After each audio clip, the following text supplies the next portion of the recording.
Well, thank you very much. Welcome, Ben. We are very happy to have your presence here, and it's a fortune for us to have this lecture.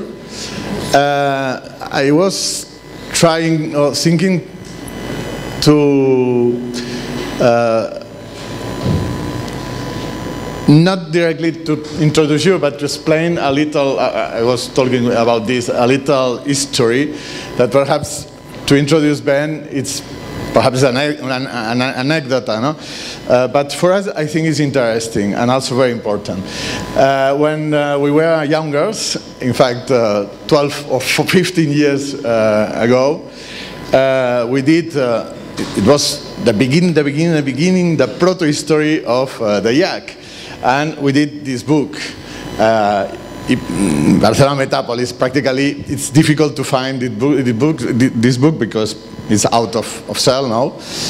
But when we did this book, it was a little manifesto, very fresh and very well, I don't know, but a little ingenuous. We did this image. It was the cover, the roofs of the Champla full of green. And I remember this image was one of these images because it was a book a little provocative. It was full of this kind of potentials of the city images. This was absolutely criticized by the discipline. A joke, another joke, this is impossible. These kind of images are absolutely stupid, no? Because you are crossing things that are not possible. It's just a joke. When I see this, it's possible, no? Evidently it's possible. It's possible. The thing is that you did. And thank you, Ben, because you did. And this is the most important in the thing, in the life. The ideas are absolutely important, but the most important is to do the ideas, no? And Ben did this, not dream exactly, this potential, because it's not a vision. It was the potential to cross edification, building, and landscape, and cultivation and production. And this idea to have another kind of cities that are not mineral absolutely, but mineral and vegetal, but also productives and passives were very important for us. But in this case, I say, you continue to push the system, to put energy. For the new Barcelona, I think this kind of experience are absolutely important. And for us also, as I say, it's an enormous change and fortune to have you and to see now your experience. And now, this is the more conventional presentation. I read your curriculum. Ben Flanner is the head farmer, CEO and co-founder of Brooklyn Grange root food farm based in New York. It's a pioneering urban farm operation, and in fact, I think it's perhaps one of the most pregnant in the world, and pregnant and operational, in fact.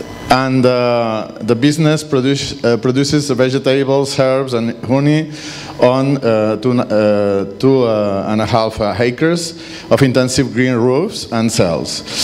And it's produced to the producing is to the community throughout in various channels. I think that the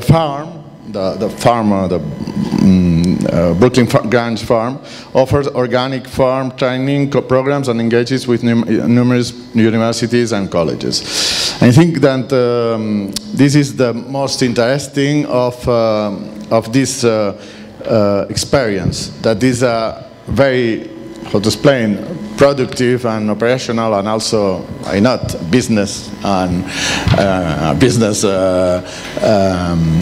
experience, but also is in fact related with the research of new paradigms of the city.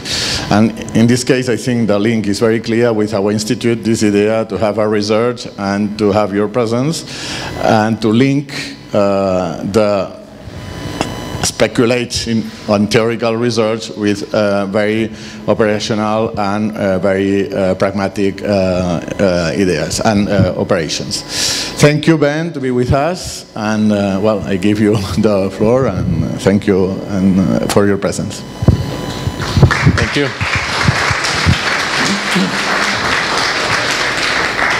Well, it's a pleasure to be here. Thank you so much for the introduction. Let me see if this, does this microphone work? I can just hold this, I'm supposed to. Oh. Yep. Is that working? There we go.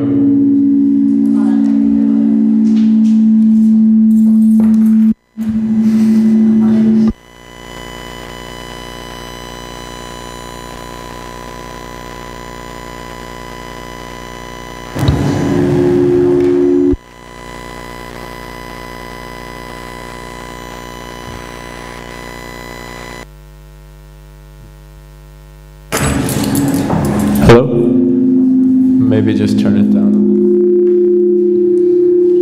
I can just hold that one.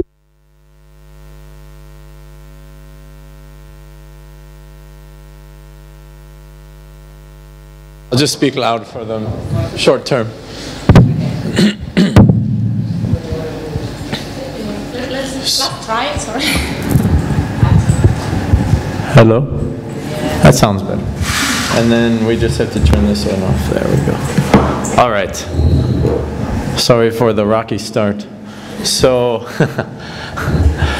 first of all, I'm excited that I'm able to speak English because I wasn't sure if there would be a Spanish translator or something like that. But it's really a pleasure to be here, and it's been really exciting to come back to Barcelona. I've been to Europe just a couple times. Twice in my life, and both times actually I ended up in Barcelona, and I don't really know too much of the rest of Europe, so this is one of my favorite places, and I have lots of nice memories, especially when I was a little bit younger. So I'm just going to set this up, and I'm going to tell you about the Brooklyn Grange, which is the rooftop farm operation that I co-founded and that I am that I run and manage. And there's lots of different facets of it and things to speak about.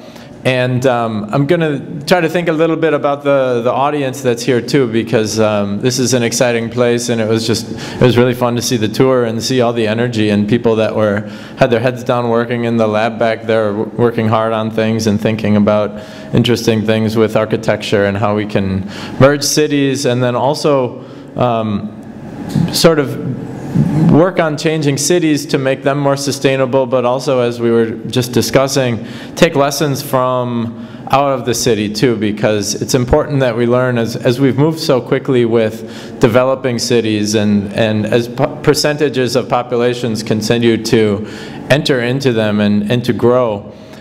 They're so far removed from what nature built us, and it's only been a couple of generations that we've been outside of them, and we're starting to see some problems with sort of too quick of a motion away from nature. So it's interesting, and it's also very important that projects like this, and also very different ways to manifest projects like this, just to sort of remind people in the city of how nature does work and what lessons we can take from it to make the cities more sustainable and to plan wisely as we move into the future with so many people. So here's our two farms, and I'm just going to launch into it. We have two farms totaling 108,000 square feet, which is about 11,000 square meters. Hopefully my conversion is correct into metric system. And we have two spaces, one in Brooklyn and one in Queens. Both farms are on roofs, and they consist of a green roof with lightweight compost-based soil. And we grow vegetables, and we keep bees for honey and chickens for eggs.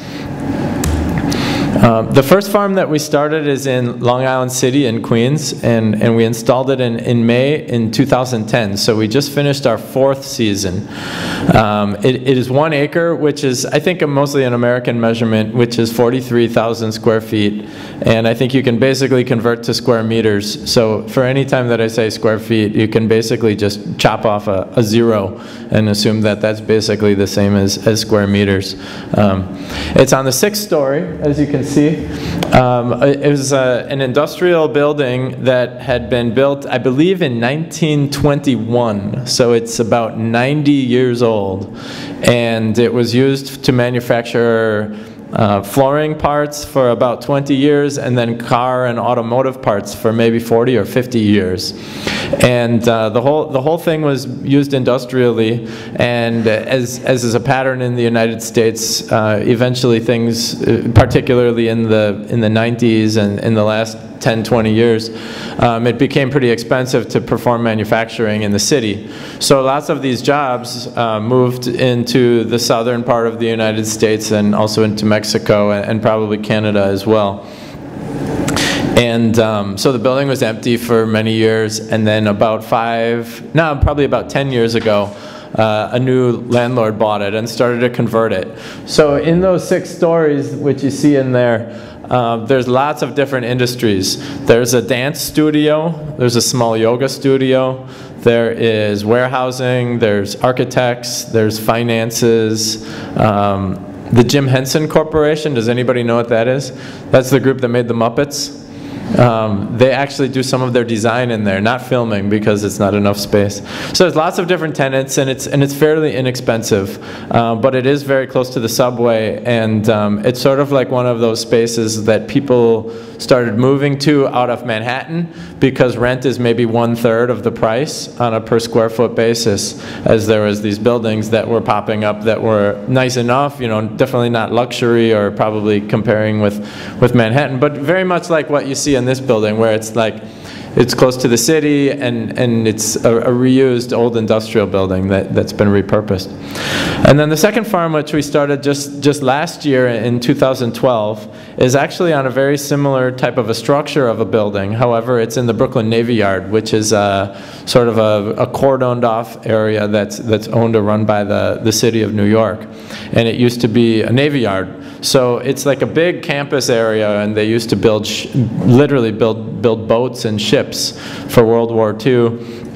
The buildings are built very strong, and they're very industrial, and now it's going through a similar type of a resurgence where the city is renting it out with an emphasis on green and environmentally focused manufacturing and blue-collar jobs in order to sort of revitalize the economy with an emphasis on job creation and bringing back production and manufacturing into the city in an affordable manner.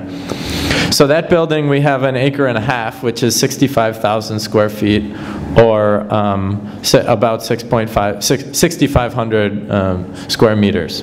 And they're on green roofs. And what is a green roof? Hopefully I'm preaching to the choir a little bit, because if there's lots of architects and people that are interested in this industry in the room. But when I say green roof, and I'll use this terminology a couple times throughout the day, that is essentially, in short, it's just this top definition. It's a covering of vegetation and growing media planted over the waterproofing membrane of an existing roof. And this is a concept that I believe started in Germany maybe 20, 30 years ago, or they probably didn't start there, but they kind of started a resurgence of it, and that seems to be where some of the technologies and materials first started being manufactured.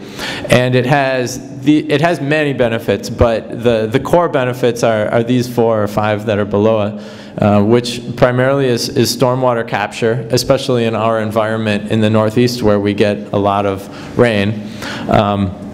The city spends millions, maybe even billions of dollars, and believe it or not, they even get fined by the EPA. EPA stands for Environmental Protection Agency, and that's a national organization.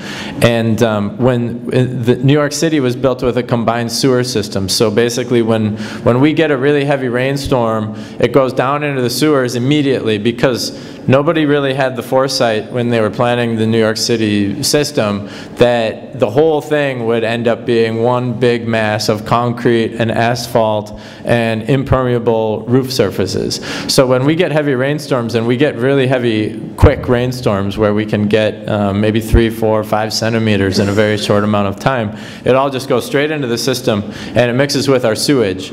So it mixes with toxins and chemicals and sewage and bacteria and things that we don't want, and it ends up in the East River, which is the main body of water that goes into the ocean. And it's a mess, and the city really does not have an easy solution to solving that problem, because these tunnels are so deep, and they're deep in the infrastructure, and it really is not a solution to redo them without trillions of dollars of money. So they've started a sort of a education process and started making literally return on investment calculations and budgets to make New York City more of a sponge, or to restore it back to something more similar to its natural environment, where when we get rain, there's actually systems in place that hold some of that water rather than just sending it all straight down into the sewers. So that's stormwater capture. And that's not a problem that's unique to New York. I would expect that it's an issue right here in Barcelona and other parts, of course, all around Europe as well, and of course around the United States, Mexico City, Australia, Toronto. All these cities are exploring green roofs and their benefits. Another benefit is increased insulation to the building below, because when we have a plant canopy and soil and some amount of moisture, that's an extra layer of insulation with an R value that prevents all the power of that sun, especially in the middle of the summer, from penetrating into the building. And thus, the third bullet, combating the urban heat island effect, where the city becomes exponentially hotter than the rest of the area because of all these surfaces that absorb the sun's power, and then also coupled with the fact that all these buildings are cooling themselves and running air conditioners and big heavy motors and so forth to do that, and then those expel hot air, so it just manifests itself and continues. Another important benefit, especially for us as a farm and our operation, is that it increases the lifespan of the roof. The primary factors in the Northeast around New York that make a roof go bad are the UV, the sun's powers, and also the extreme fluctuations of temperature. And the insulation effect reduces that. When it hits like, almost say 10 degrees Fahrenheit, what's that, like minus 10 Celsius, that stresses the membranes and the materials. And then the same thing if it gets super hot. Well over, I'm not going to be able to convert it so well, but well over 100 degrees Fahrenheit, 150 Fahrenheit. That breaks down the roof over time. So this increases the lifespan of it. And then also there's tax credits, municipal tax credits. I guess that's a little different type of a category. So what we've done with our farms is we've taken this, I say traditional, even though it's only maybe 20, 30 years old, just the idea of it, and just to put in very conservative plants like sedums, if I don't know how to translate that to Spanish, but that's in the cactus family. So very, very slow growing, very low maintenance, easy to maintain plants. That was the sort of original idea. And we said, well, let's do that, but instead of that, let's put a little bit more compost and a little bit more nutrient, make it deeper, and then try to make some jobs out of it. And then also sort of tackle this whole other elephant in the room, which is a big, big issue in the United States right now, which is diet and nutrition and people's eating habits, and the fact that people are eating really inexpensive calories that are essentially poisoning their bodies. And there's going to be lots of ramifications in our healthcare system in the next couple generations. So looking at what we do, we are a green business, and we're proud of this, because we are a business. We're not a nonprofit, and so of course what we have to have near the top of our list of fundamentals is income, because if that disappears, then we disappear. So we grow and sell vegetables. We pay the farmers to create jobs, and also as a sort of a unique concept when you compare with traditional agriculture is that our proximity to our customers shrinks the distribution costs. For example, just to get, I'm in touch with lots of the farmers around the region, around New York City, good regional farmers, and we're all supporting each other because we're not in this alone, because we only have 2.5 acres, and we're trying to get people to support farms in the region too, rather than just buying what is the cheapest, which is commodity, often 1, 2, 3 weeks old vegetables coming from California or Mexico or sometimes even Asia. But for farmers in the region, to get a truck into New York City might cost $200, $300, $400. Between the fuel, the labor, the tolls, there's probably $50, $40, $50 worth of tolls just to get into the city. It's very expensive. So we have this opportunity where we can just load up our van and drive it down the street, and we pay almost nothing in distribution. Sometimes we can even get the people to come straight to us, up to the farm. And then looking at the environment, that is also, of course, an important part of it, that fact that we have reduced fossil fuel consumption in the distribution system. The stormwater mitigation, we capture about 1 million gallons of water in that system at each farm. So it's about 2 million gallons of water. Multiply that times 4 to get liters, and then just subtract a little. And then, of course, insulation of the building and composting. Something I'll talk a little bit more about, but that's also an important part of our model, is that we have to continuously supplement our nutrient and our fertility for the crops. And we have access to all these waste streams in the city because there's all the food and all these things that are always coming into the city. And traditionally, they're just loaded up with all the other garbage. They're mixed with batteries and poisons and healthcare products and things like that, and sent to a landfill where we'll never really be able to access that nutrient again. So for us to sort of set up a diversion where we can pick up a lot of these waste streams and we perform composting, and that's our nutrient that we need, and it's also, of course, setting an example of what can be done with these things. And then community and social benefits. We have, of course, fresh, healthy vegetables, which is really important for our system right now. Large education program, which I'll talk a little bit more about.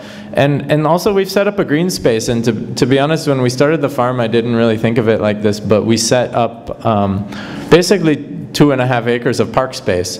And if we left that to the city to do, that could take many years of planning and negotiations and many millions of dollars, and we did it with a significantly lower budget and in only a few years. And we do share that space with the public too. And then events, we host fundraisers, film screenings, dinners, even concerts and weddings this year. Here's our team. We go beyond this too, but this is the sort of the core group that started it together, and you see that there's a diverse range of experiences. In short, my background, I studied engineering. I grew up in Wisconsin, which is in the middle of the country, close to Chicago, and I studied engineering, and I always liked math and didn't really know what I was going to do, and I moved to New York City and worked in an office for I think about 4 or 5 years. And I liked it, and I was learning a lot about some business skills that have actually become really, really important for running the farm, because farming has a lot of, it's really important to have some of those fundamentals in place. But one of the things that was kind of influential for me, actually, I was lucky enough to get put on a project where I worked in the Barossa Valley in Australia, outside Adelaide, at a winery for about 4 months. And I was helping with some number crunching and engineering type of things. However, I just kind of was constantly looking at the guys that were working in the viticulture department, which is the grape growing. I'm sure, obviously, lots of grapes around here too. And sort of looking at these guys, I was listening to their conversations as they were talking about the diseases and the crop yields, and sat down with them a little bit and learned how much math and how much thinking and optimization went into the spacing between the grapevines, and how you prune and take care of the plants to optimize the yield, and how you think about labor and time and the inputs that go into it. And it kind of made me start to get excited about agriculture. So from that time time, it was a pretty short amount of time till I decided I wanted to leave the office and do something where I moved my body a little bit more too, and sort of had these constant challenges with farming, especially organic farming, because you still have Mother Nature constantly to deal with, and rather than with chemical farming where you sort of eliminate all the variables. So we're a mixed group, and we all have sort of different backgrounds related, some related to food, some not. We do have a beekeeper, chief beekeeper, Chase. So what do we grow? One of our most important crops is salad greens. I'm going to try to translate, or feel free to just raise your hand or yell out if you don't know something while we're on this slide. We'll do a formal question and answer at the end, but arugula, I think that's pretty similar in Spanish. Lettuce, like lechugas or salad mixes. And mustard mixes, that refers to sort of like any of the crops in the brassica family, like mizuna and lots of Asian and Japanese crops that we pick very small as a salad leaf. And we blend that in and we call it a mesclun mix. I think maybe the French kind of started making that popular. And it's really pretty. I think I have a photo of it coming up, nice colors and varieties and nutrients. Tomatoes, many different varieties. You see some unique kind of looking tomatoes, different colors. Those orange ones on the side there, those are called sun golds. That's one of our favorite ones. They're like candy when you eat them. And tomatoes are an important crop for us. They're also very risky because they can have so many different problems, and they stay in the ground for our whole growing season until near the end when we harvest them. So if there's problems, then there's more time lost, if that makes sense. Peppers and eggplants also do very well on the roof, and then of course hardy greens, kale. Kale is like a green that if you pick it very young, you can eat it raw and mix it in salads and things like that. And if it gets a little bit bigger, then you cook it down and you can saute it, and it goes well with almost anything. Same with chard and collard greens, bok choy. Lots of herbs. We have parsley, cilantro, thyme, basil, chives, onions, radishes, carrots, beets, turnips, garlic. I guess maybe the question would be, what don't we grow? Because we refer to ourselves as a diversified organic farm, meaning that we grow a mix and we sell through different channels that we want to grow a mix of different crops. And it's been a little bit tough as a sort of as a farmer, and to accept that there's some crops that we're really not very good at. You don't see any grains on here, so we don't grow corn or wheat or soy or anything like that, because if there's any farmers in the room or people that understand those crops, you need a lot of scale for that. And in 2.5 acres you can grow almost nothing. And also there would be no money in it, because the yield per acre, it's not a very high labor intensive crop, so we could literally just plant and come up in the middle of the summer, a couple times a year, come look at it and harvest, but we would only probably make, well, just a tiny fraction of what we make off of this diversified crops. And then there's a few crops that don't do so well. Unfortunately, broccoli, cauliflower, and Brussels sprouts, which are some of my favorites, so I just have to buy those from other farmers. But they don't do quite so well on the farm. Also, the economics are a little bit more difficult, because if you guys have ever seen a broccoli plant, it's, you see the head of broccoli, it looks like about like this big, but the plant is like that. It takes up probably almost a half square meter just for one clip, and it takes about 70 days till you get one clip. So that would be an example of a crop that when we have to sort of push ourselves to have good financials with what we grow, it's better suited to be in a field where there's more space and perfect climate for it, etc. What are our revenue streams? So we spoke about vegetables. Our number one sort of mean of selling our vegetables is wholesale. And that's what we use for, that's a term for distribution, vegetables and flowers. And we take them to restaurants. We have about 20 consistent restaurants that we sell to. All of them are within 5 miles, so about 8 kilometers. Most of them are even closer. And then we also sell to some retailers that have like small grocery stores, that means, where they resell them. Then we also do farmers markets. We have 3 farmers markets per week: Wednesday, Saturday and Sunday, where we set up a table, and then we can get a little bit higher dollar per pound because we call that our own retail, because we're selling directly to the consumers. So if we sell to a grocery store, we have to sell it at a lower price, and then they mark it up for their margin and then sell it at the normal market price. But we can, if we set up a farmer's market, we can sell it straight at that market price, which is important because that might be 20, 30%. And then CSA. That's a term that's widely used in the US. It stands for Community Supported Agriculture. And it's something that may have some energy around here too. It's an interesting model. It's where the people, the consumers, decide that they want to sign up and support a small farm, and they actually pay the farmer in the spring, or sometimes even in the winter before the season starts. And it's a means for the farmer to raise some money or for some capital in the spring when they always have tight finances. Because with the way the season works, especially in the Northeast, when we have frosts and things like that, there's not much potential to sell or to generate revenues through the winter. So the farmer has most of his sales through December, and then they have January, February, March, April till they really start making sales again. And they're just digging into their bank account to come up with their costs. And also particularly in February and March, there's lots of costs because you're ordering seeds, you're starting to pay your people for work, but you're not yet getting sales out of it. And maybe you're fixing some tools or irrigation or fixing your tractor, things like that. And if the farmer's if they don't have something in their bank account, then they leaves them to pulling lines of credit with high interest, or maybe even just putting the account on their credit card accounts. So it's a good system where people actually prepay and they write a check for maybe like $20 per week. And then it's typically around 25 weeks, so just to use that math, it's about $500 that they pay the farmer in the spring. And then throughout the whole season, they receive a bag or a box of crops that are in season that are good. We also do consulting and special projects. We help install other green roofs, and we've been helping people to start other urban farms.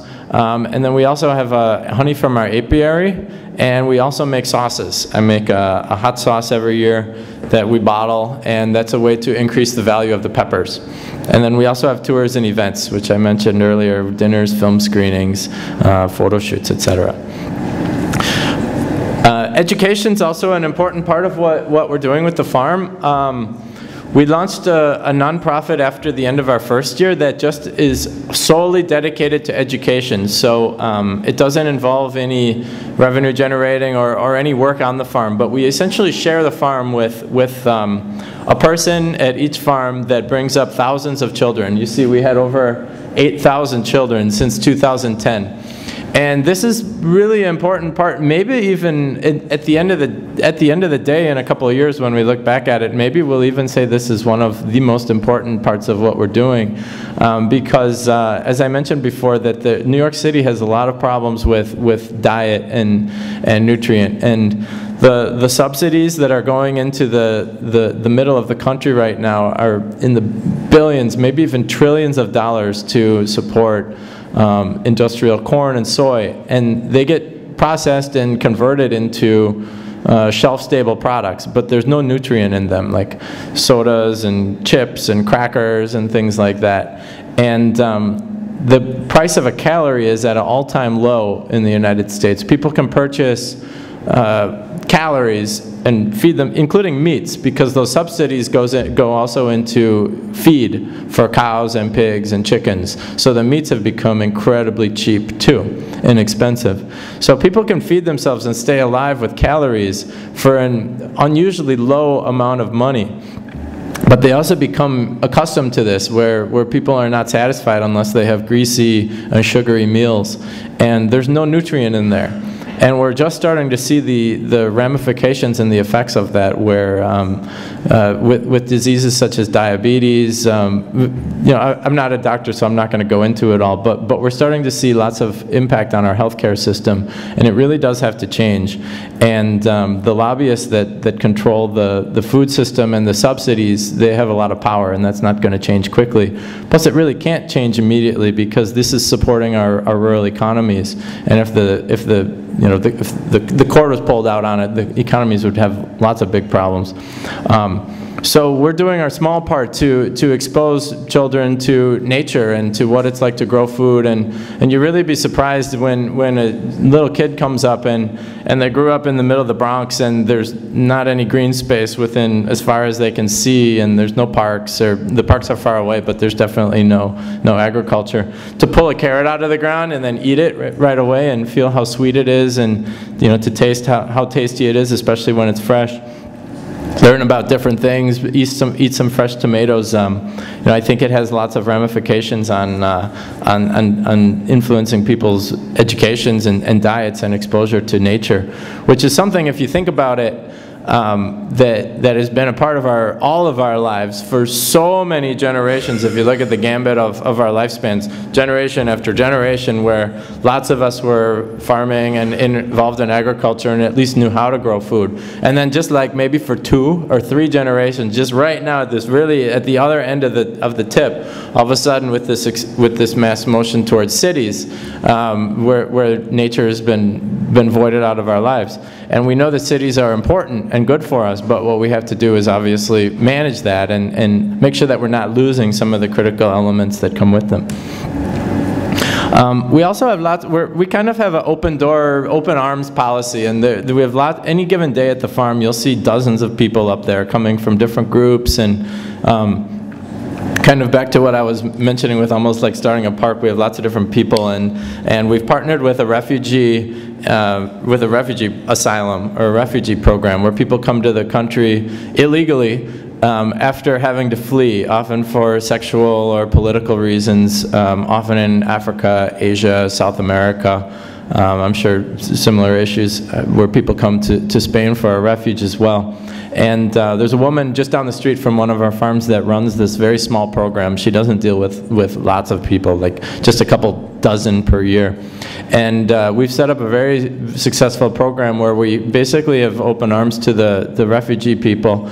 And we work on English, we slow down a little bit, we have workshops, this year we had 3 workshops, one where we looked at some certifications and potential for entering the food system, because lots of people have cooking and culinary experiences and backgrounds. We just had a tools day where we, as you can see in the picture, got out the circ saw and the power drill and just worked on those, and then another on other green jobs in the industry, including installing green roofs, landscaping, things like that. But this is a long list of different things, but we have partnerships with lots of different groups, with composting and school groups, etc. I'll kind of fly through this, but we've been busy. Just started in 2010, and lots of things, and some good media coverage, which has also really helped to give us energy. Sometimes it's tough when you're farming and you're super busy and tired and everything, but when someone comes and gives you some support like that, it can give you some energy to keep moving. I think probably my highlight actually is the second bottom bullet, where we grew over 5,000 pounds of vegetables this season in 2013. And with the same amount of space, we increased yields by over 20%. And we did that really by working on our systems and basically just without really trying to get too creative this year, because when you order your crops, we're talking about hundreds of different types of seeds and things like that. And it's kind of a jungle to figure out how to organize this in a spreadsheet, or what do you plant where, when do you plant what, all these things. And we really just sort of tried to buckle down and say, let's really focus on production, and had a good year with that, so that was fulfilling. In the future, what are we going to continue to do? We're going to hopefully continue to expand to new rooftops. Always looking at crop optimization and tool research. That's something that I've really enjoyed in the last 2 years too, is figuring out what are the best tools and smart things that we can use to save time and energy. other installations. We'd like to continue to expand our apiary, which I'll talk about in a minute, and which is our honey production. You see urban honey up there. And we also started to experiment with indoor mushroom cultivation. Indoor mushrooms need a very controlled environment, and they're very popular in the city. The city consumes lots and lots of them, between the 8 million people. And we're experimenting with some very vertical, integrated, efficient grow rooms where we can have pretty quick yield time and turnover with growing oyster mushrooms. And we're testing out the market and the quality and the price and trying to see if it's something that can work. But so far it has some potential. So I guess feel free to stop me as we started a little bit late, but I think we have about 15 minutes or so. And so I've kind of like an appendix with lots of photos and some, hopefully sort of to catch a couple of the questions that are on your minds. And by the way, if you have a question, just write it down or make sure you remember it, because we're going to have a 15-minute period where people can raise their hands and ask some questions too. One thing that I will talk about in here is load requirements. As architects, I'm sure that's one question that you guys have in your brains is how much does this weigh? How does it work? So this is just from Google Satellite, but I think it's an interesting. Do I have a mouse here? Yeah. Can you see that? Yeah. It's fun to look at it like this. So this is the first farm that we started, and you can see it's 100% coverage, and it's a good lesson in sort of the fact that nothing is perfect. We had to work around some obstacles. We couldn't find actually a roof that was perfectly flat and empty, just like an open farm. And if it was empty, if it didn't have any of these sort of obstacles in it, then I probably would have made the rows go this way. But it didn't make sense to have them sort of get interrupted by these obstacles. So this center row that I'm running the mouse along is the walkway. And that's a little bit wider. It's about 1.5 meters, maybe 1 to 1.5 meters wide. So you can fit a couple people on it, and a wheelbarrow or a cart and things like that. And that is soil also. It's just lower. And I'll show you a side diagram, but it's lower. And then you see each one of these, we call them beds, but it's a growing space. And they're in a pattern. And we basically, along the wall, we spray painted numbers. So each one's labeled. And it starts right here at 1, 2, 3, 4, 5, etc. Up to 100 here. And then we call this the north side, and then this the south side. So we have about 200 beds that we keep track of for our cropping. And it's important to know the square footage of each one of them too. So when you put in your tomatoes, you know how many square feet of tomato you put in. So you can compare that with last year and make smart decisions and things like that. These blue things, greenish blue, those are, does anybody know what they are? Air conditioning. They're air conditioned units that cool the building below us. And then these buildings are the tops of stairways. So we call those bulkheads. These are little air conditions too. There's 3 access points. Actually, there's 4 now. There's a stairway here, a stair here, and a stair here. So that covers the proper egress for the architects in the room that are thinking about that. And then now, actually, since this photo was taken, as the landlord was populating the building, he needed to install a second elevator. So there was already one elevator that went to the top floor, to the 6th floor below us, but he was carving out another shaft for the rest of the building, and they let it go up one more flight. So there's actually an elevator that goes up to the roof now, which is very valuable for us. This right here, this is a water tower. So this is about 20 by 20 feet.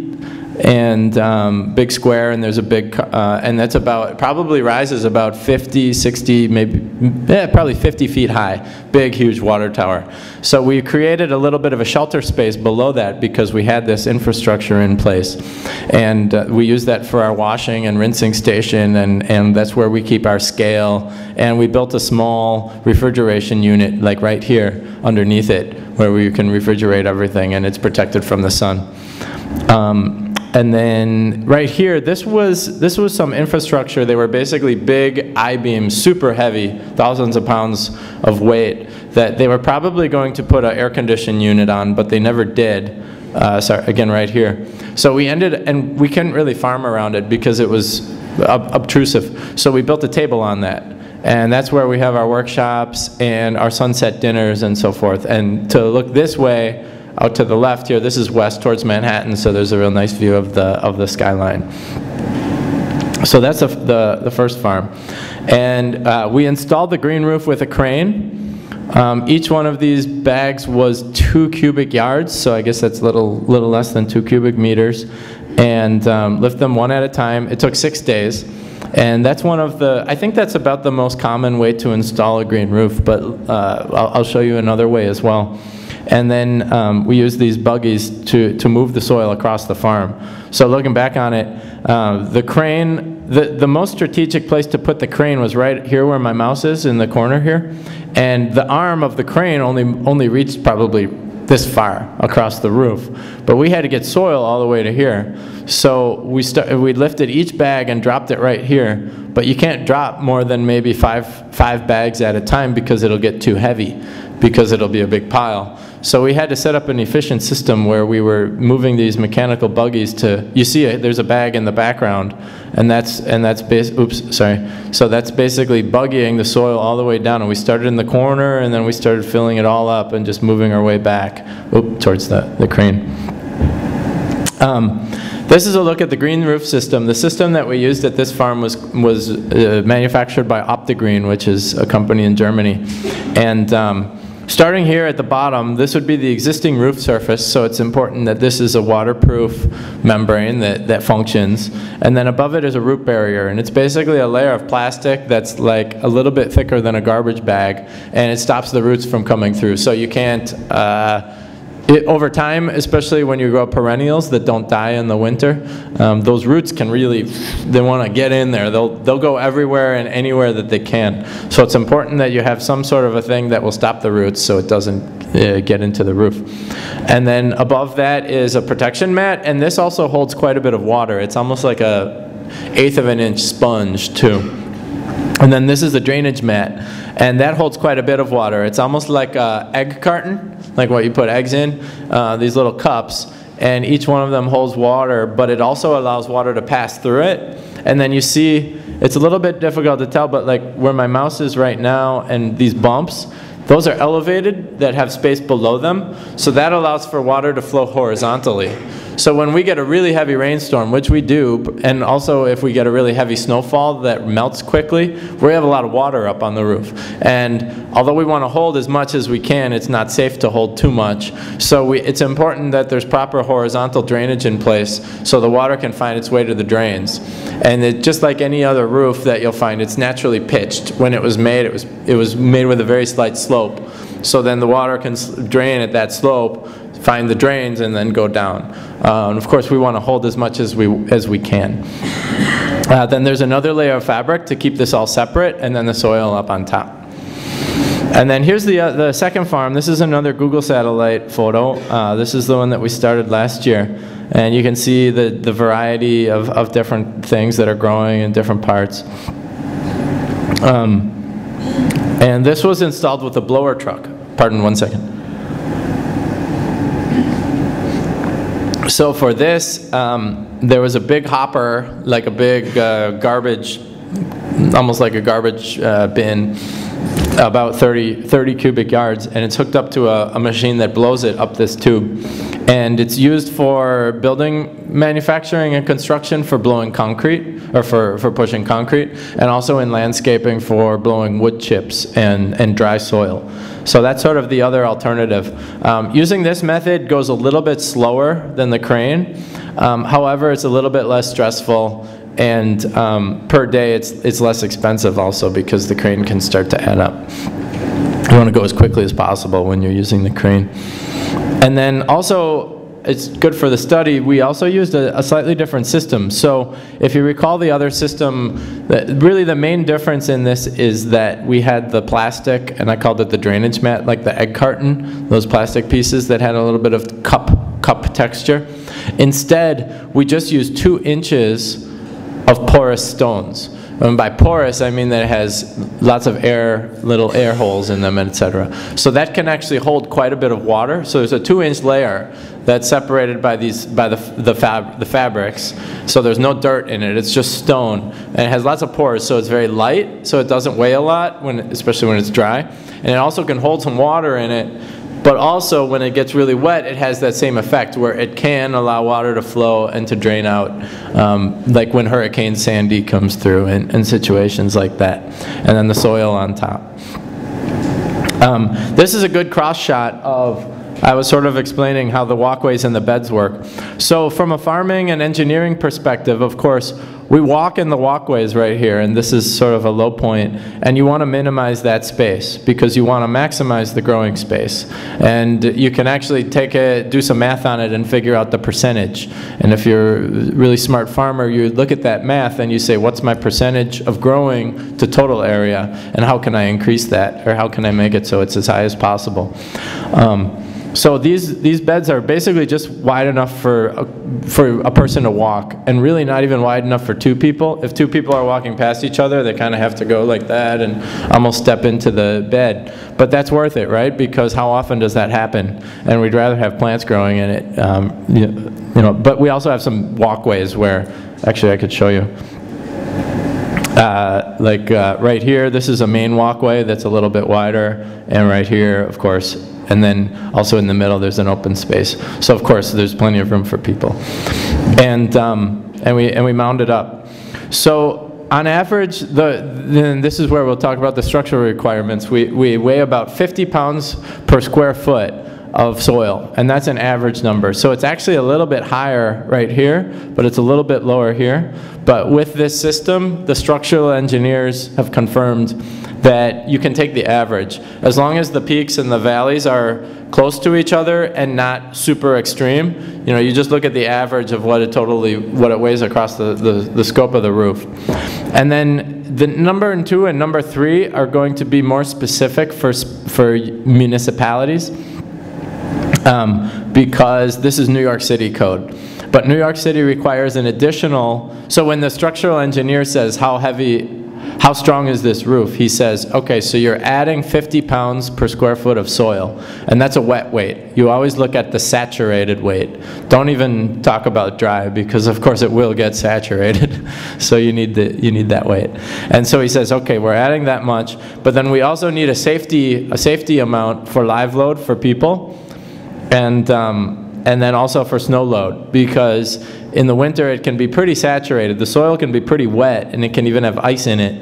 And then if we get a heavy snowstorm, that comes in on top of that. So total for this roof is about 90 pounds per square foot, which is not a small amount. You can't do that on every, that's probably about, how many kilos is that, about 40? 45? Yeah, a little less than 45, I think. No, so that's not like, not every roof is built that strong that can handle that much excess space, but obviously just to take it for this area, you probably don't need the snow load, because you definitely don't get 10 pounds a foot of snow, if you maybe just get a little once every couple of years. But then this would probably be more consistent for any municipality. Let's see how we're doing on time real quickly. We started, yeah, just a couple minutes late. I'll just take you through some more photos, and then we'll have the questions. Here's our bees. And one of the fun things about our beehives, again, sort of tying back to the sort of void of education, you know, I think probably people around here maybe have a little bit more of a connection with nature than in New York City. I think New York City's gone a little too far. But you probably have maybe there's some beekeepers in the room, or people have beekeepers in their family.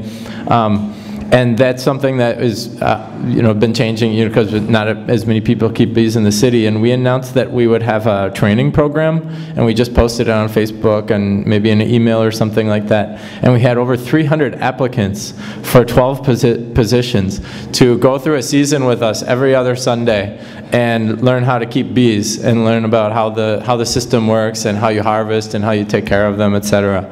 So we have about 35 beehives, and we get about 600 pounds per year, and we do sell that, and it's very integrated. We have children that painted the beehives, etc., and found some artists in the community that wanted to paint them. We also have chickens. The chickens are a little bit, we just have them for eggs, and we get some manure, which is good fertility for them. And they're also really fun for the education groups. They're definitely not profitable in that sense of the word, but they're great to have at the farm, and the eggs are delicious, especially when you can bring them home the day they lay them, because the yolks are really nice and bright orange, good flavor and color. And composting, and this is something that I think you guys will find interesting. So we've been composting since the start, and we use lots of different things: food scraps from neighbors, coffee grounds from the cafe that's on the first floor of the building, chicken manure, wood shavings, chip, chocolate husk. There's a chocolate manufacturer in Brooklyn, and when they get the beans from Africa and South America, they roast them and they put them through a machine, and they have this byproduct, and it's a dry husk. And they put out hundreds of pounds per week, maybe 1,000, probably about 1,000 pounds per week of this stuff. And they would just be taking it into the garbage, into a landfill. So we pick it up, and it has lots of nitrogen in it. And we mix it in with our compost, and we use it around the farm. And we pick it up for free. And obviously it's good for the sort of the circular system that we're trying to create. And then this is a new technology that we built this year, and it's really not complicated technology, but it's really cool. It's called a forced air system.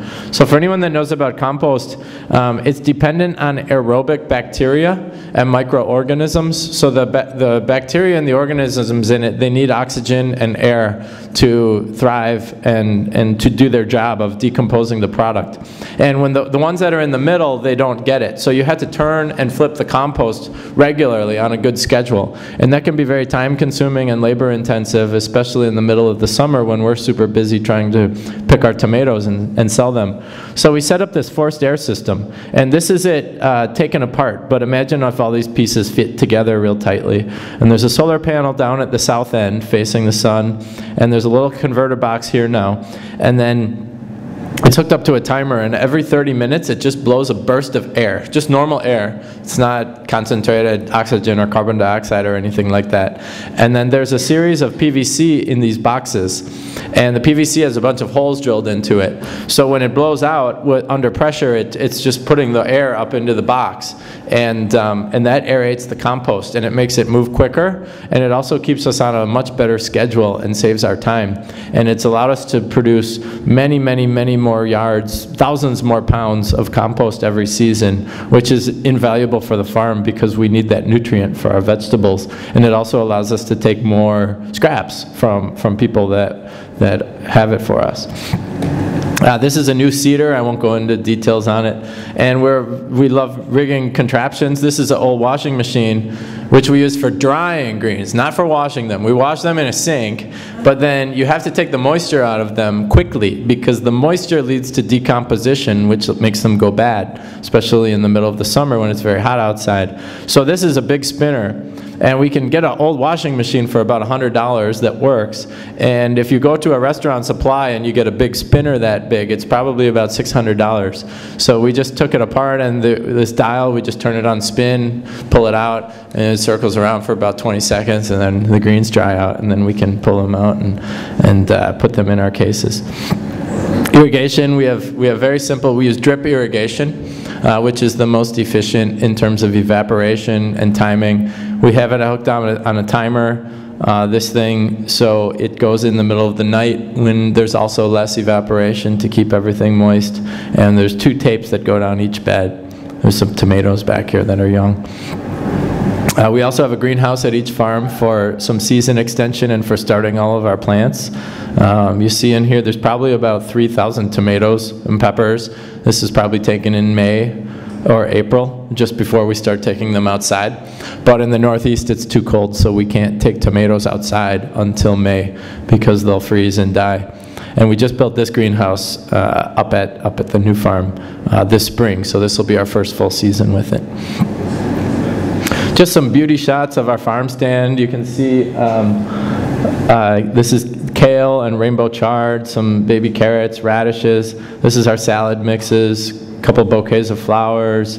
There's more peppers and eggplant and things like that. This wasn't tomato season, but usually this whole area is tomatoes if it's during tomato season.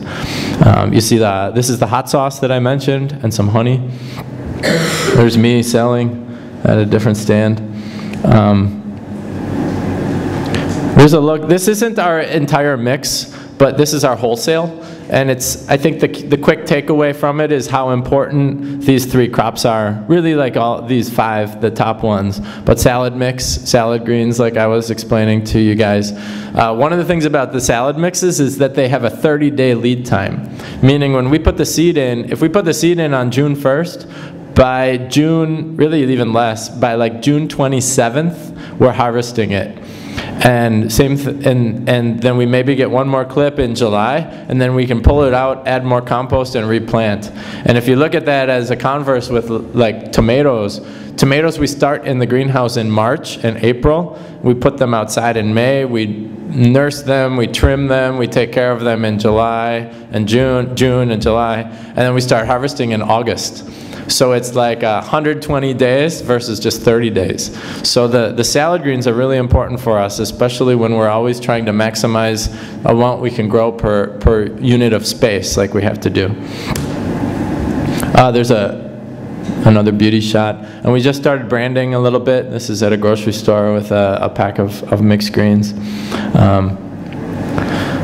Fairy tale eggplant is a fun eggplant that we grow. It's very small, and it kind of is, for me, because you know, I think you guys pick up that I'm a little bit concerned with nutrient and health sometimes, and there's sort of that classic way of cooking eggplants where you soak it in vegetable oil, put a whole lot of salt in it, and then you cook it for a long time. And you know, you don't really have a lot of nutrient in it afterwards, and you just put a lot of oil into it. And these fairy tale eggplants are very tender, and the skin is very thin, and they're not as bitter, so you don't have to cook them as long, and you can keep more nutrients in them when you eat them.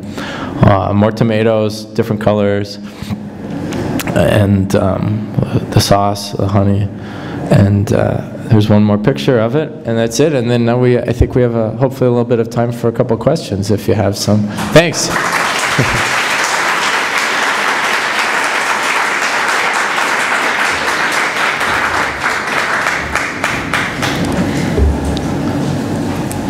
If any. Is it dinner time? Hey, yeah, there's one. I guess all the work is made by hand. You don't use shovels or something, or you what kind of tools? Oh yeah. You have no tractor, no back in the roof. Yeah, so we use lots of shovels and metal rakes. Wish I had a photo of it, but tools with metal that we use for shaping the beds and preparing them and mixing in the compost. But not any motor tool, no? Not that no tractor, tools. But we have we have 2 tools that actually hook up to a cordless drill. And I'm sorry I don't have a photo of them. They're very interesting. We've been working with one seed company in the Northeast that is trying to make tools for small farmers, because the small farmers have kind of been neglected for tools. All the tools and the research went into the big ag with massive GPS systems and things like that. And that's good because it's made a lot of food and brought down the price. But the small farmers, which are also important to the economies, have been a little bit neglected. And we're not working with tractor implements, although that's also very important, and I wish I was, but I can't have tractors up here. But there's some very interesting tools that have been invented in the last 10 years that run off of cordless drill batteries. So you can actually hook up a cordless drill to it, and one of them is a greens harvester. So our primary method of harvesting greens is with a knife. So you lean down in the growing bed, and you cut with the knife, and then you put it in the bin. And there's actually this, it's 2 long knives that are about this long. They're serrated, and they're right next to each other. So picture 2 long knives like this, and then it hooks up to a cordless drill, and I can show you guys a photo. And then you put, the drill is connected to a piece of rope that pushes the button in, and that starts it going, and then it turns a motor, and then the blades go like that. And then you can move it along the bed, and you can harvest a lot quicker. It has a couple challenges with it. And we also have a very small tiller, like a rototiller, like blades that go like that to turn up the soil too, which also hooks up to a cordless drill. And have you any special care to not damage, the isolation layer with these tools? Yes, it's very important. Luckily, between the 2 systems, between having 3 layers of fabric and the hard plastic, you can feel it if you're getting anywhere close. And that's also why we don't use anything heavy. Like, if you're using a shovel, you feel it when you're getting close, and you don't get anywhere near the actual roof system, and that's a good safeguard. And then with that other motorized tiller that I was talking about, it's not too deep, and also we don't, I or just the 2 managers that we have at each farm, we're the only ones that use that because it's obviously a very important concern. Okay, another question. Yeah. I have a couple of questions. One is, you run directly the operation? You have a farmer in each one of these operations on your payroll, or you rent the farm to farmers? So we have a farm manager at each location, and I'm the head farmer, so I kind of am a support role at each farm. So I go back and forth between each location to keep an eye on things, and I still do all the crop mapping, the crop plans, and what goes in where and how that goes. And then this year, for the first time in our 4th year, I've had a little bit of a different role where I do sort of projects, like research for the tools, and made some upgrades to irrigation and things like that. They take a lot of time. Sometimes it can take many hours of focusing and looking at the water pressure and things like that. So that's something that is always hard to do when you're so pushed for time, because you're trying to harvest and get everything done. So there's 3 of us that are paid as farmers, and then also Anastasia does the sales. So we have basically 3.5 people that are paid for farming. Next year it'll be 4.5. And then we also have 1.5 positions for the other things happening at the farm with the events and, mostly events for other revenue streams. So to run one of these farms, how many people you need then? We have 6, and next year it'll be 7 full-time that are paid. We're paid very modestly, as you can probably imagine. But then also we have our training program attracts lots of people, and we have some apprentices each summer that come up and they want to learn how to farm, and they help with work as well. Yeah, one extra question. Do you use any pesticides, or you? No, I should have mentioned that. It's all organic. Yeah. I think I just take that for granted in my head. I forget to say it, but we don't use any chemical pesticides or herbicides. Okay, good. I have a question on the connection to... Next. Sorry, go ahead. I have a question on the connection to the universities and so on, because you said you're improving your technology step by step, and you have some connections. This morning there is a smart city conference, and I heard the MIT Media Lab director, one of them, who said that they're working intensively on urban farming, and they have a program where they use sensors in different ways to complement the traditions they already have, from craft-based farming. Oh, cool. So do you work with any university or any specialist from, let's say, the chemical side, or from... We do. You do? We don't work with MIT. That sounds interesting. They're in Boston, so maybe it makes more sense to work with some New York institutions, but we work actively with several, actually. Columbia University has a green roof research department, and they've set up a weather station and some collection points where they're analyzing the runoff and the temperature compared with at ground level. Also, New School has done some studies, and and Pratt. I don't know if you're familiar with Pratt. That's another university, but yeah, we do studies with them. However, I'd like to sort of take it up a notch, because I think most of the studies that we're working with them more benefit the universities for the research, and it doesn't really. It's not at that level of farming that I wish I was at. It's more at the level of green roof research and research in terms of temperature and climate and things like that, but we don't yet have a partner that is like really working with us with like time and motion, that's like there with the stopwatch and looking at things like that, which would be really valuable for us. But the MIT guy, they actually produced for the whole MIT team, so they actually brought the vegetables to the table, literally, so it's interesting. I got to find these guys. Yeah, okay. Yeah. Second question, when you work with architects, or do you work with architects, yes. First of all, do you give some ideas on scaling? Because I think, if you do a modern building or you refurbish an existing building, you need to consider the options of having an agricultural land on top of the building or so. Sorry, what was your word? Scaling? Scaling, yeah. scale up your activity. I mean, this is scaling, yes. extremely small scale. Definitely. To me, this is Asia. You know, it's a small lot of land in Philippines or in China and so on. If you want to scale it up, you know, using the same methodology, also inviting other people to engage and so on, and maybe boosting your business and getting more customers. You need to scale, okay? So architects, engineers, and other practitioners doing refurbishing of buildings, working on new buildings and so on, could perhaps integrate your knowledge into that. Do you interact in any way with architects? Definitely, and we've just started doing more of that. As time freed up, as we've started to get a little bit more organized with our operations. We have one partner that actually made a small investment as we were starting, an architect, so we've worked with them on several of our projects. But we also are meeting with them quite a bit. And it's a trend that we've probably played some small role in it, but I think it's happening with or without us. But there's a trend that we're noticing that, like, when New York City puts out requests for proposals for public development sites and things like that, almost every proposal has some sort of a green roof or green space or public use space on the roof. So it'll be interesting because I'm not going to pretend that every roof in the city is going to have a farm on it or a commercial farm on it, because there's certain things that we've learned that you need in place, like access, scale. It might not make sense with a small amount of square footage because you just can't get enough revenue to pay for the time that you put into it. But it's very exciting to see all these different manifestations of what we're doing.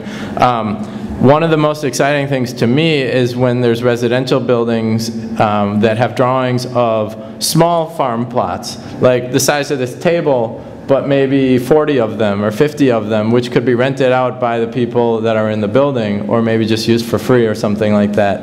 And then also with a community space, because why not, right? You know, like if you sacrifice a small amount of space where you're growing less vegetables, but you're getting people up there and you're expanding the surface area of the building to be used publicly, all those things. And I feel it happening. We have our hand in it, but like I said, it's happening without us even. But definitely, I think we're doing our part to work with everybody too. Just a final, I'm sorry, taking one more question. I'm an urban beekeeper myself, 29 years. Cool. 29 years. Do you have honey? Yeah, I produce honey. I was trained in San Francisco. And they made a deal with the city architects and also the planners of the city to provide plants for the bees to be, you know, quite sustainable. Like pollination-friendly species. Not only pollination, but also the honey producers. You know, you have nectar produced by some plants, which are extremely good. So all the parks have been reconsidered from the user point of view, from the beekeeper's point of view, you could say, for the bees. You know. Right. And the figures you gave on production, I can talk as a professional now, is extremely low productivity. I know. I get 35 kilos of honey from my hives in the city center.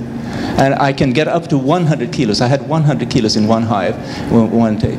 I produce, with 11 beehives, I produce as much as you do with 35. I know. Just for everybody in the room, the number we had up there was about 20 pounds per hive, and what you were saying was probably 4 or 5 times that. We have hit a lot higher than that, but we've been harvesting really, really conservatively and leaving a lot of honey in it, and also just by being spread out with a lot of hives in different locations, we've also learned that it's not as efficient as we wish it would be. So we're growing on it, but we're definitely aware of the fact that we're not hitting maximum yields with it. But that's okay for now because it's performing other processes too with the apprentice program and things like that. Hi. First of all, congratulations. I think it's such an amazing company and industry, and really inspiring. So it's awesome. Pretty fun. My first question is probably not really easy to answer, but I imagine it takes quite a bit of funding to even start this project. And I don't know if did you do any community outreach programs at the beginning, or like who did you kind of try to connect with in order to just start this? Yes, happy to talk about that. So the first farm, I can give you a little detail. I'll try to move quickly. The first farm cost we did it on a remarkably low budget. It cost $200,000. So it was 40,000 square feet. So we did it at a price of $5 per square foot. And that was with us doing all the work and friends and family helping out with all the work in the installation. And then, you know, not as much with the farming, but with just getting it started. That was the startup cost.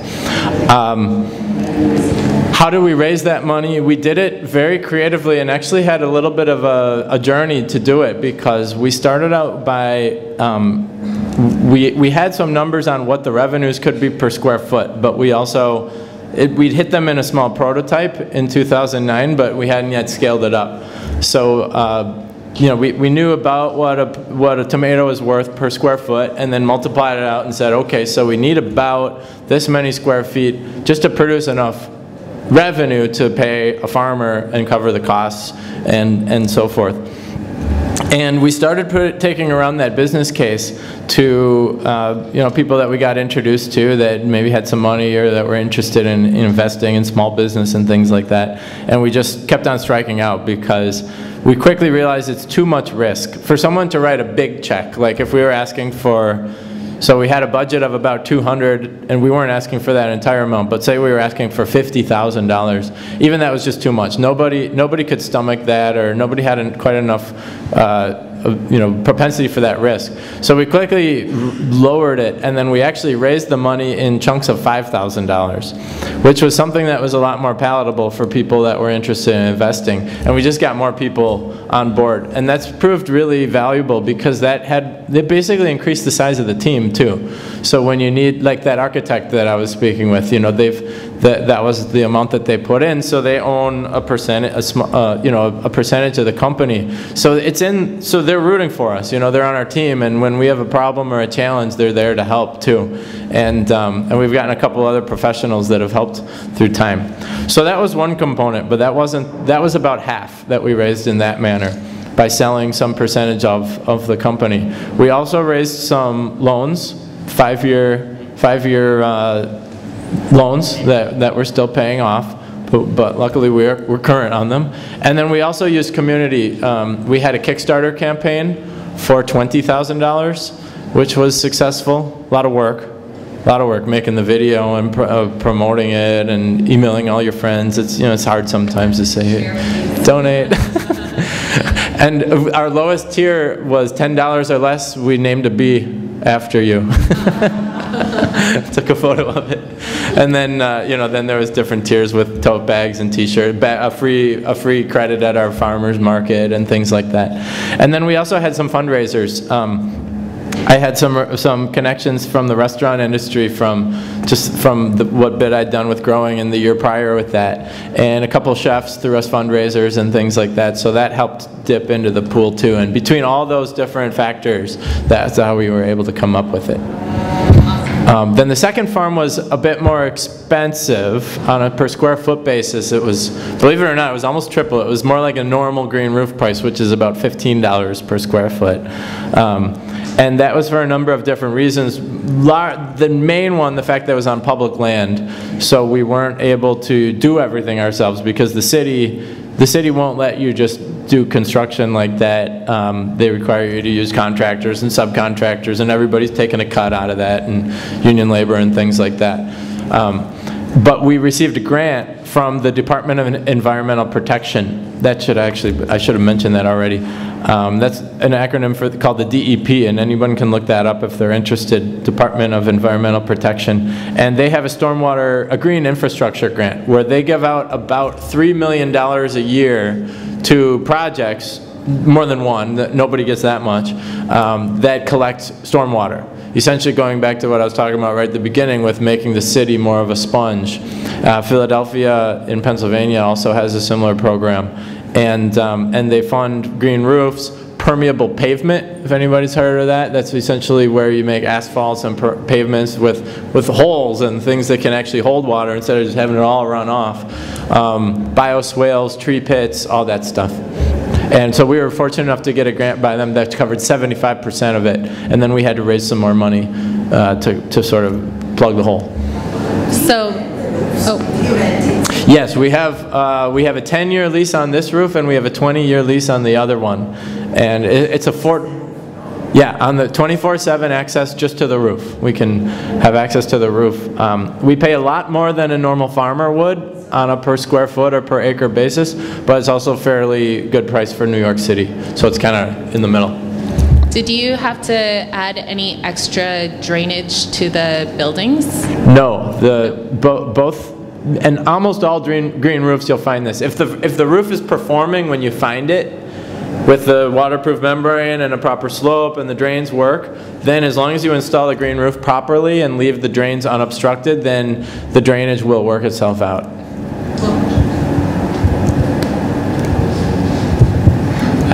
I was wondering about water usage. You have this amazing water tank, typical New York, and the irrigation system, the drip irrigation system. Is it gravity power with this water tank, or is it something different? Good question, and unfortunately my answer is not so good. The water tanks in New York City are not used for municipal water. They're used for fire code. So they have to stay full at all times, and they're not actually used. They're just stockpiles of water. And I think the idea is that if there was a fire and that electricity went out, then it would be a natural pressurization to flood all the sprinkler systems. So we use municipal water, which is just hooked up through plumbing. There's lots of opportunity, just to, if I can find a photo, particularly if you can look at the, okay, like here. This is about a 15 or 20 foot by 20 foot bulkhead. This is the top of a stairway, and that's just a flat space, and it comes down in a gutter and in a downspout, and it just goes into the farm. So if you get a heavy rainstorm, it hits that space and it goes into the green roof. So hopefully we absorb some of it, but obviously if it rains really heavy, then that's going to find its way to the drain, and you can actually see a drain right there. That's a drain. That's another one. And you can see there's a little bit of a pitch, like this is a high point, that's a low point. But what we would love to do, and we just haven't had the money and the time, et cetera, to do it yet, is to set up some water capture around these areas, each one of them, because that's sort of wasting potential water right there. And if we set up sophisticated water capturing, it would cost some money. We'd have to raise that money somehow, but I think that could make us almost independent, where we'd very rarely have to tap into the actual municipal water, which would be a good story. And these are all important things to think about. In New York City, we have water problems, but we also are right on the Hudson River, so water use is not top on people's mind. It's probably more relevant here. Not to say it should ever be abused or wasted, but of course every municipality or every community, as they think about projects like this, are going to have different challenges and constraints. And another question, how bad were you hit by Hurricane Sandy? Did it just completely wipe out your production, or did it blow away some topsoil or something? Yeah, so luckily Hurricane Sandy came, I think it was October 24th or something like that, which was late enough in the season that we did not have a lot of crops or a lot of value that was exposed. Things that were alive got pretty beat up, but we were actually really happy with how well it survived. Like if there was a lettuce plant there, maybe the leaves blew around and got whipped and basically died, but the roots stayed intact, and to be honest, they just grew right back. And we didn't, I'm sure we lost some topsoil from blowing, but nothing that was quantifiable or that was evident to the eye. But there was some erosion. Like when we had that picture of the nice tight beds, those kind of got a little bit blurred together, so we had to spend literally only a couple days just reshoveling and got it back in order. But if it had come in August, that would have been scary, because then we would have had thousands and thousands of dollars of crops in the ground that probably would have been lost. So hopefully not soon. What about the pollution of the city? Do you know if it probably affect your vegetables, but did you study that, or? Yeah, it's a good question, and actually we have had some people from Cornell University have done some good studies which really helped us out with that, because it's a question that we get and that we have to be able to answer. So the first component of it is the heavy metals which go into the soil. And if you test random soils around New York City, in Brooklyn and Queens and Manhattan, more likely than not, the lead is probably the most dangerous heavy metal, is often above the standard of what is recommended to grow vegetables in. But that's because mostly of the 1970s and the 80s when there was lots of lead in the gasoline and the fuels, which is burned. And also, fortunately, that goes down, not up. So when we get the soil, it's new, it's 4 years or 2 years old, and it comes free of those heavy metals and toxins, and we perform periodic tests to make sure that it stays that way. And there's actually been zero accumulation so far, so it makes us very optimistic. Even if we saw some small accumulation, the Cornell people were saying, oh, it could be 50, 60, 70 years till it accumulates to a point at which it's something that you have to worry about. But so far, nothing has even been on the radar. So that's good. But then the other component is what might be in the air, like other things besides the heavy metals, even just the soot and things like that, which of course there's some small amounts, but luckily the leaves do not have a propensity to absorb it. They don't want it, and we wash everything. And also, a lot more of that is going through each person's lung, just through respiration and what you're breathing. So anything that's in there, the exposure rate is a tiny, tiny fraction, like one billionth of what it would be versus just from breathing in the city and so forth. But something to keep an eye on, and something that we want to try to get more university people involved for testing, because it is a question that continues. It's a logical question for anyone to ask, and it's important for our business that we have all the education on it too. Do you have in mind that you are increasing the quantity of soil while you are adding compost or fertilizing? So you are raising the weight of the... Right. The way it's actually pretty negligible. Because we're pulling out 50,000 pounds per year of vegetables. Of course. Yeah. And the compost also breaks down very slowly, so you lose a small percentage of it each year through decomposition. So we are not gaining at any substantial rate, maybe like 1 pound per foot, 2 pounds or something. Not gaining and not using and not losing. Yeah, so my goal, maintaining the... Yeah, my goal is to figure out the steady state, but it's easier said than done because it's a little bit of a complicated nuance. You can do soil tests, you can observe, but you don't quite know exactly where are you at, how many pounds of nitrogen per 10,000 square feet did you pull out last year? It's really hard to know. So we're still literally learning that and sort of inventing the wheel, but we're keeping careful notes of how much we add and how much goes in, and what I'm hoping to figure out is basically what it is, and that'll make it obviously more replicable for the other question about sort of scalability, so we have the formula. Thanks, sorry. Because of the climate in New York, are there any months of the year where you're not growing anything? Yes, just about starting now. I think Matt was doing basically our last harvest the day I left on Tuesday. And then December, January, and mostly February are 3 months, 25% of the year are basically downtime. We have a couple small things that we can sell for some small revenues, but it's really important in that time to make preparations and to get yourself organized. So the uptime, that other 75%, you can really do good work during that time, and take a little break because we work pretty hard in the summer. Yeah, even it out. How are we on time? Is it got a time for another couple? Hello. What is the minimum area for a roof to be rental? Oh, the minimum. Yeah, minimum. What we decided was about 25,000 square feet, so 2,500 meters would be the smallest that we would want a commercial farm. Of course, different models can be figured out, and it's going to largely depend on the rent too. But if there's different models that maybe can rely on some small amount of fundraising or sponsorship to plug in the holes, then something could be smaller too and still be successful. Also, if something closer to free or a good price on rent can be negotiated, then it can also be a little bit smaller than that as well.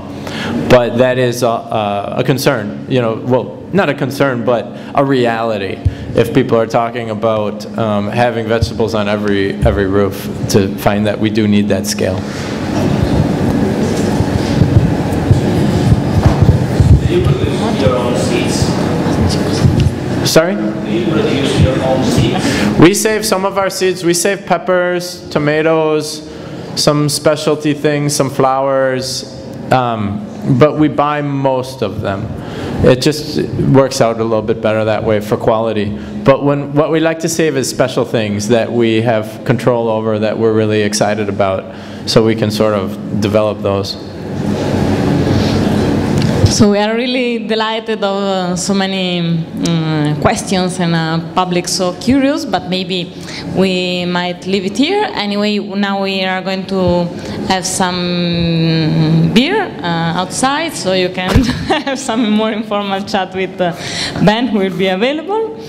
So thanks very much, Ben, for your presentation. Yeah, and thanks you to have joined the lecture. Thanks.